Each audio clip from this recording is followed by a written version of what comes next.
The Texas Rental Agreement. In this video, we will tell you about the most noteworthy aspects of rental agreements in the state of Texas. What is a rental agreement? A rental agreement, or a lease, is a document that outlines the arrangement between two parties regarding a property rental. The one who's paying rent is called a tenant, while the owner of the property, who lets the other party use it under certain conditions, is called a landlord. The parties may also be called a lessor and lessee. Typically, a rental agreement lasts for 6 or 12 months, with rent being paid every month or every week. There is one federal disclosure that works for all lease agreements in the United States. This is called the lead disclosure, and it requires the landlord to tell the tenant about all known lead paint hazards. They should also provide the state-approved version of the pamphlet, Protect Your Family from Lead in Your Home. However, this requirement applies to not all types of residential dwellings. Required disclosures. Apart from the above-mentioned disclosure, the landlord should also include some other disclosures in a lease agreement.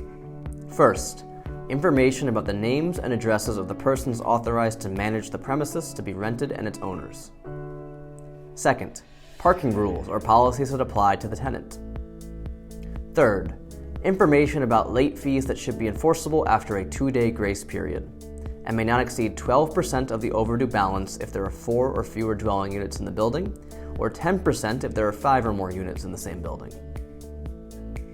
Next, a telephone number that will be answered 24 hours a day for the purpose of reporting emergencies.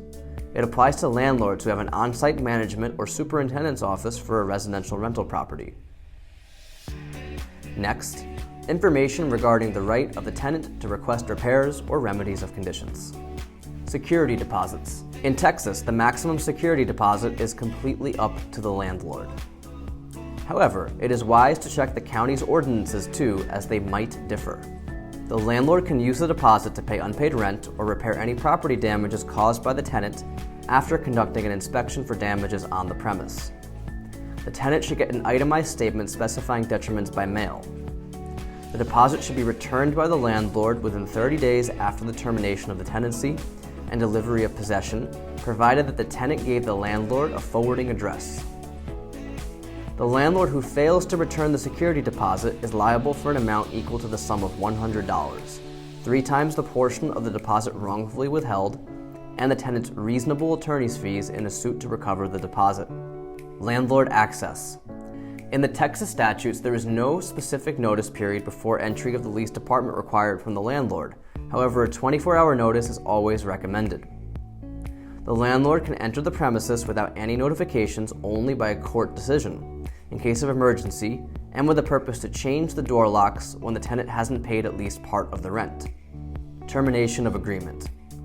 To terminate a month-to-month tenancy, at least a 1-month notice should be sent by either of the parties. The parties can also agree to different termination terms in the lease. Notices for non-payment and non-compliance. If the tenant fails to pay rent or breaches the lease in another way, at least a 3-day notice to pay or remedy the violation or quit should be mailed by the landlord in Texas. But the parties can also agree to a shorter or longer notice period in a written lease.